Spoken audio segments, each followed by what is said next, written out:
Hello everyone, thank you for joining Tok Piksa. Only a few months in office as member and minister, the start couldn't be any worse. Her electorate has been the scene of ethnic violence. Her department is embroiled in a leadership tussle over the secretary's position, and she's had to take out a restraining order against her husband, and it doesn't stop there. Meet Loujaya Toni, the new member for Lay and Minister for Community Affairs that include youth and religion. Thank you for making time available, Minister. How do you overcome all of that in a country where culture puts females a step behind males all the time? It's God, really. If I didn't have God, I'd be a total mental case. I'd be completely out of the picture, lose the plot entirely. But, you know, it's because of God. Yeah. Religion plays a big part in everyone's lives. Winning Lay against men, number 2, a bigger city in the country. Tell us that experience. John, it was phenomenal. I started back in 2007 and ran the Lay Open electorate race. I was up against that 25 men at that time, yes. And I did something that was out of the ordinary. I carried the flag of Israel, assumed it as I was carrying the Ark of the Covenant. I walked the 16 wards of Lay Open, claimed territory, and it was a wonderful experience because I went into areas that I wouldn't normally do had it not been election time. So I walked throughout the 16 wards of Lay Open with the flag of Israel, and I had a little band of people that followed me, believed what I was all about, and really I was saying, well, this is a Christian country. We need to connect with the God of Israel. I'm walking and claiming territory and just want to see how far I can go. There was 25 candidates and I bowed out on 5th place. Yes. But you prevailed in this one. Oh, absolutely. And then I thought, let me try it again. 2008. Let me do the LLG elections. And this time it was 38 candidates. And I bowed out on 3rd place. I thought, all right, let me get involved with my community. Let me go off to school and get my master's in communication at the University of Technology. And let me try again. Okay, the rest is history now. Absolutely. Over there. And the place that you are now a member of is in trouble. You've got ethnic violence there. There have been dead, people's houses have been burnt. How do you tackle that? The situation within the settlement was one that, and I'll give a classic example, areas like Bumbu, for example.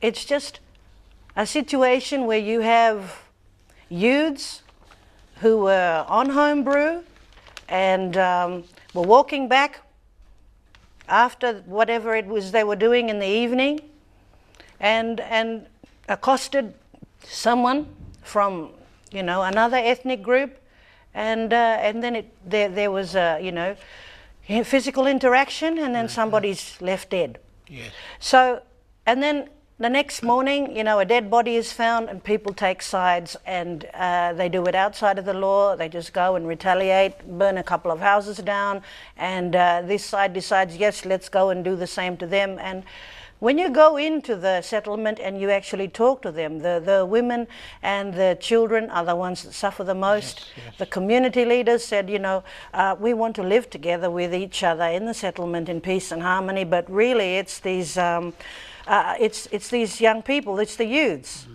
And I reminded them each time I went in no uncertain terms. I said, somebody owns that son. Yes. It's somebody's son, and you know who it is.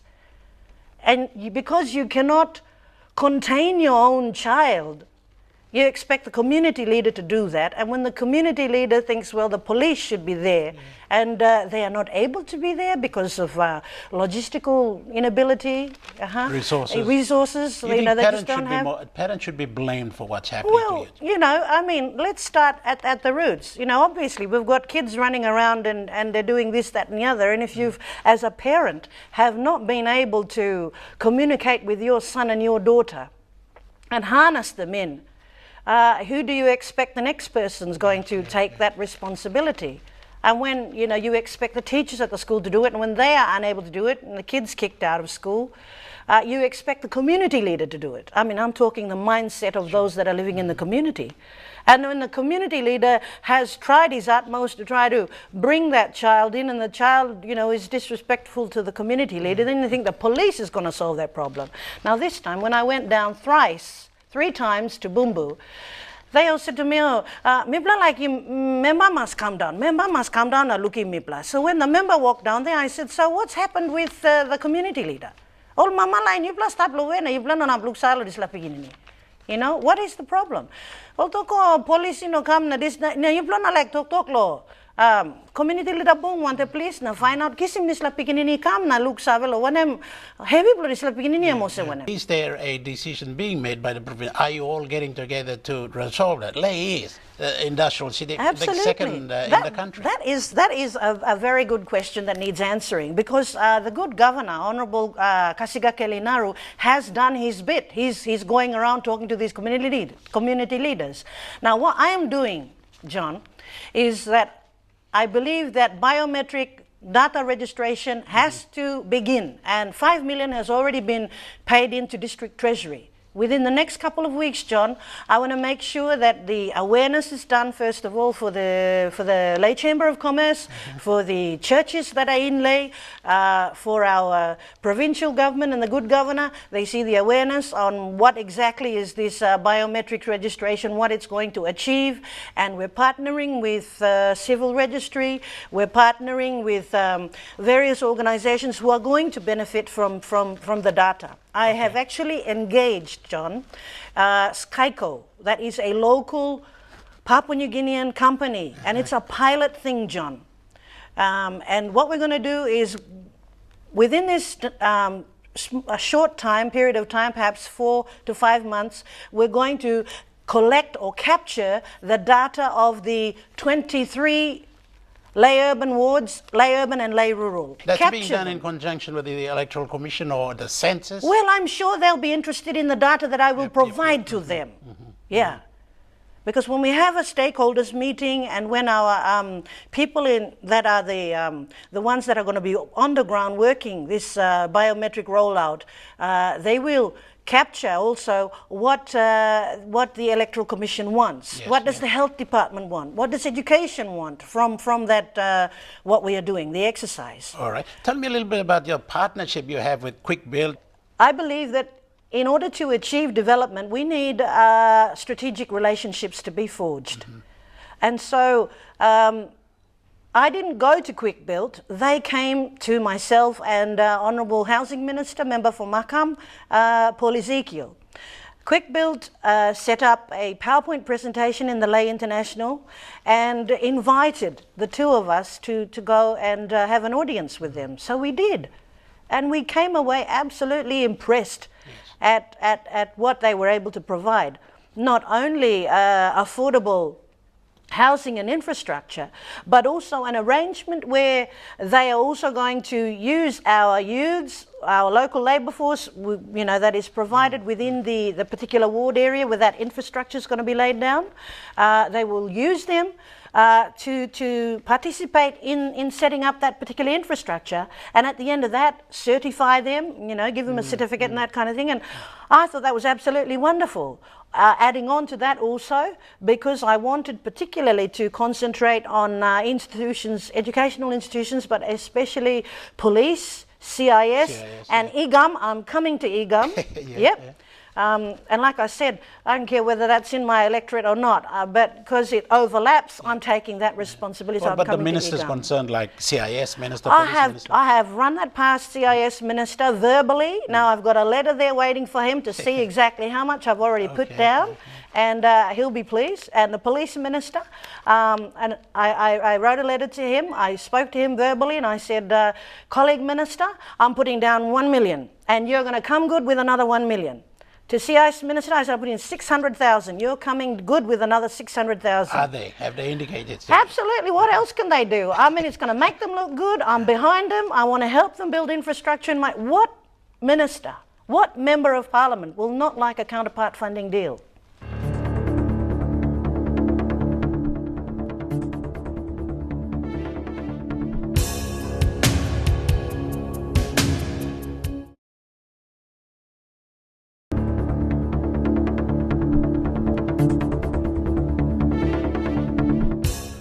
You're back to Tok Piksa. The program is an interview with Loujaya Toni, the member who's got her work cut out as Lays Open MP. Now she's taking issue with other women leaders in the country over the issue of reserved seats for females.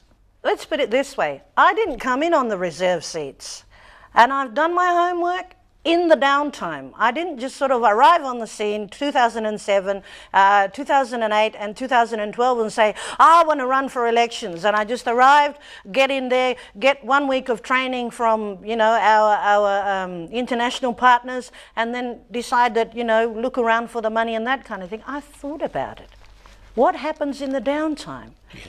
And even now, as women are very ambitious to run again in 2017, because the three of us, Honourable MP for Sohe, Delilah Gore, Honourable Governor, Julie Soso, the three of us have gotten in on our own merits, John. That is crucial. Mm-hmm. Your electorate has got to know you. Your people have, your base vote areas have got to know you and have a confidence in you. And what is the reaction you're getting from people like the Council of Women, the Scholar Warais and the Janet Sapes? Scholar Warai is a lovely person. I've had the opportunity twice to talk with her, and she understands where I'm coming from. But the other girls, I mean, God bless their hearts. They're as ambitious as, you know, extremely ambitious, and I take my hat off to that. But the approach, John, and the attitude, John, is completely wrong. And you've got to think about the approach that you're taking and the attitude when it comes to men, because this is a country dominated by men in all, you know, spheres of activity. And when it comes to politics, John, if I, amongst my two fellow female colleagues, are only three, minus that 111, you know, 111 members in Parliament, minus three, do you really think, John, that the three of us can win that vote for the 22 reserve seats? What do the men think? Yes. And I have sourced the thinking of our male colleague MPs. I've sourced it at the camp at Alotau. And when I walked into camp at Alotau, they immediately said, Mipla one bell na mipla amamas osim. You got your hands dirty and you came in the way that we did. Yes. And if you came in any other way, John, they wouldn't even give me the light of day. They wouldn't even respect me. So you think that legislation is not going to go through? I don't think, John. I know that what our girls need to do is go back to the electorate. Where do you live, girls? Identify yourselves. Don't sit in Port Moresby and, you know, Port Moresby is metropolitan everybody's city. If you think you could make it and break it in Moresby, fine, go ahead. But you can't play the game remote control. You're sitting in Moresby and you say, oh, I'm going to run for Obura Waninara. And then you sit here in Moresby and you attend all the different training programs from the, you know, wherever, whoever, and then you land there in Obura Waninara and decide that, okay, well, because I'm a woman, you know, maybe they'll have, you know, give me some opportunity and some chance and I'm going to run. Hello. Okay. You know, it just the doesn't work perception that way. is that women are enemies themselves in advancement in politics. That's right? That perception is very correct, John. And in order to break that perception, you know, the women themselves have got, we're our own worst enemy, John. You know, we've got to shift our thinking now to how do the men see me? And the men definitely do not take kindly, John, I'm going to be very blunt here, to women that are going to wear the national colours of Papua New Guinea, march up to Parliament and shout down the men and rubbish the men and be disrespectful, and they're going to open the door for you and give you 22 women's seat. Absolutely, you're not on the same page.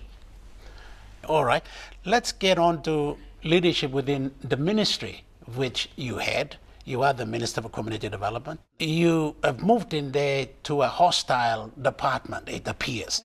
I walk in there, a new minister, full of ideas. You can be as qualified as hell, but when you walk in there, again, it's about relationships, John. And so when I walk into the department, Anna Solomon was the acting secretary at that time. Joseph Klappert was suspended. I walk into the department and I ask for direction. I want to be anchored by my secretary. I asked for a ministerial statement. I asked that all the vehicles and, other assets be recalled back. Let's take a stock take, a couple of other things. And if it takes 3 weeks, John, 4 weeks, John, obviously there's something wrong. Either you don't have it up here, or you don't have the respect of your staff to be able to, talk to people and get them to deliver to you. So I did my homework, John. I went around and found out why did Klapat get suspended? What was it all about?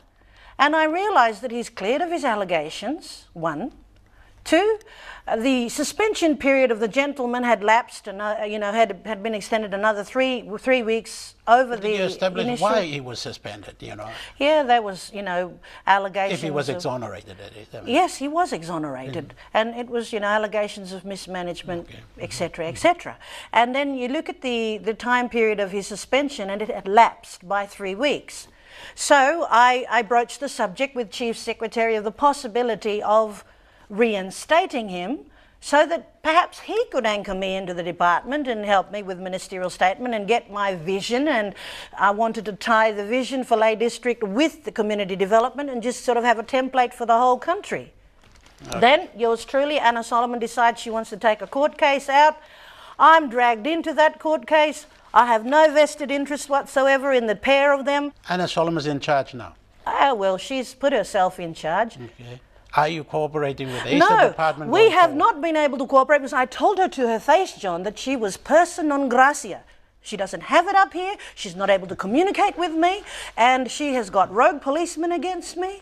They came in and served a contempt of court order and, I can even call the... Minister, it's a department. It belongs to the people of Papua New Guinea. Absolutely. And they need services, they need things done. Absolutely.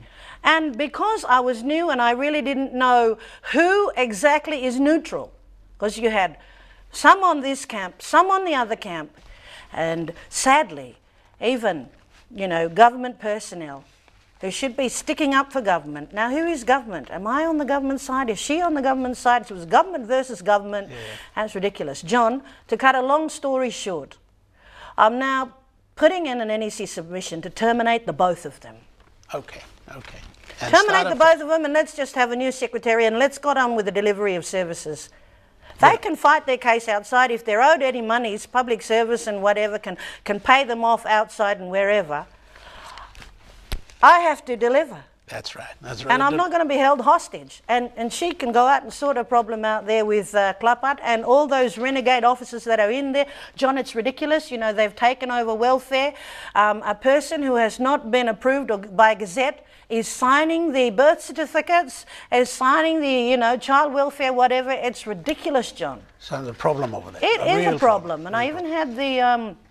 Miss Adamson from the Australian High Commission write me a letter to say, please, Minister, identify who the Director of Child Welfare is so that the honours can be done correctly, because we've got somebody else signing the birth certificates.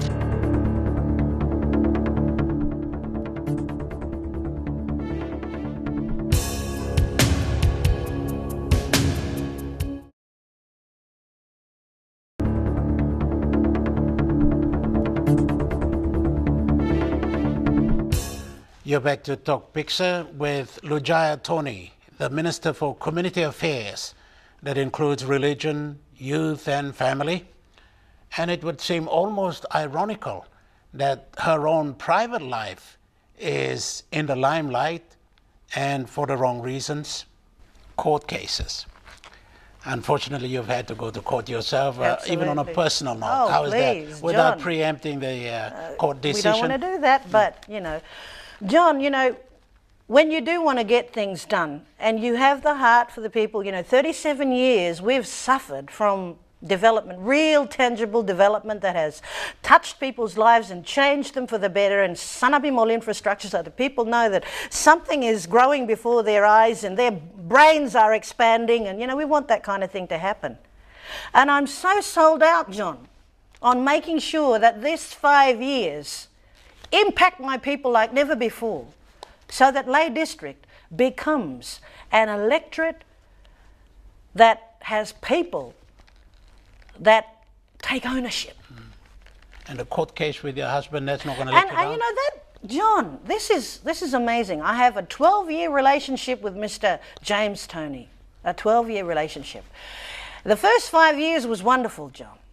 The next 7 years, it's just marital affairs, this and that and the other. But, you know, I stomached all that because I'm in covenant with the God of Israel, John. And he's done something that no other Papua New Guinean man is prepared to do, and I take my hat off to Mr. James Toni. He walked with me, he talked with me and canvassed, you know, the interest of our electorate and said, this woman is a good leader. I respect her leadership. Vote for her, and etc., etc., etc. And so we decided, when I won the elections, we decided that we're going to join Prime Minister O'Neill's PNC party. We're going to get on that plane and get to Alatau. We got to Alatau, and then he tells me, you know, politics, emblol man. You stop me see inside the room now. I'll check the environment. So he was the thermometer, checking the environment, talking, and I'm opim road blomi with the other male candidates. And of course, he won their respect, and I was able to be accorded that respect. Then, John, he hit the booze, wine. Okay. And that was when all hell broke loose, John, because when he started to take the wine, the personality changed, John, and we found ourselves, formation of government, come into government office, then I find myself with a shadow minister. So may the real minister please stand up. John, it was just becoming incredible. People were stopped from coming to me. You had to come through Mr. Toni to get to me.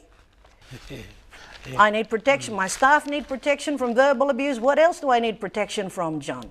And so I'm fighting a case now in court where all I needed was to give him distance. 5 years, allow me to deliver to my people. Okay. Go down there to the electorate, work with the people down there. Stop long when alari mi na miranim walk me inside the department, the district. I mean, what man wouldn't be delighted for his wife to be up here like this, John? And say, ayo, Mary Blomi and Bokim Disalakay na, mi hamamas na, mi sapotimem na, stop lo backside. Do you feel safe now? I don't feel safe. I've been threatened, John. I've been threatened. Sango mablo, okapa. When I kind old man about, oh, you're going to go and marry a new man, this, that, and the other. I've been threatened, John. Have you taken precaution?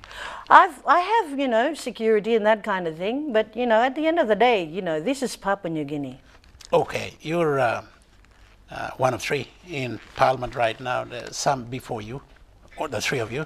Dame Josephine Abaja, Dame Carol Kido, Waleada Cloud, Naha Rooney. Apart from what you've said, how do you want to be remembered as a minister and as an MP? Well, like when you talk about relationships, John, I want to forge relationships where I can be remembered that my word was good as my handshake, John. Remembered for that my word was good as my handshake. Maybe on that note, it's a good line to end it there, I think. Minister, thank you very much for talking to us. Lovely talking to you, John. Thank you, MTV in Papua New Guinea. That's been Tok Piksa with Loujaya Toni, the member for Ley and Minister for Community Affairs. We'll do it again with another topic and another person. Thank you for being with us.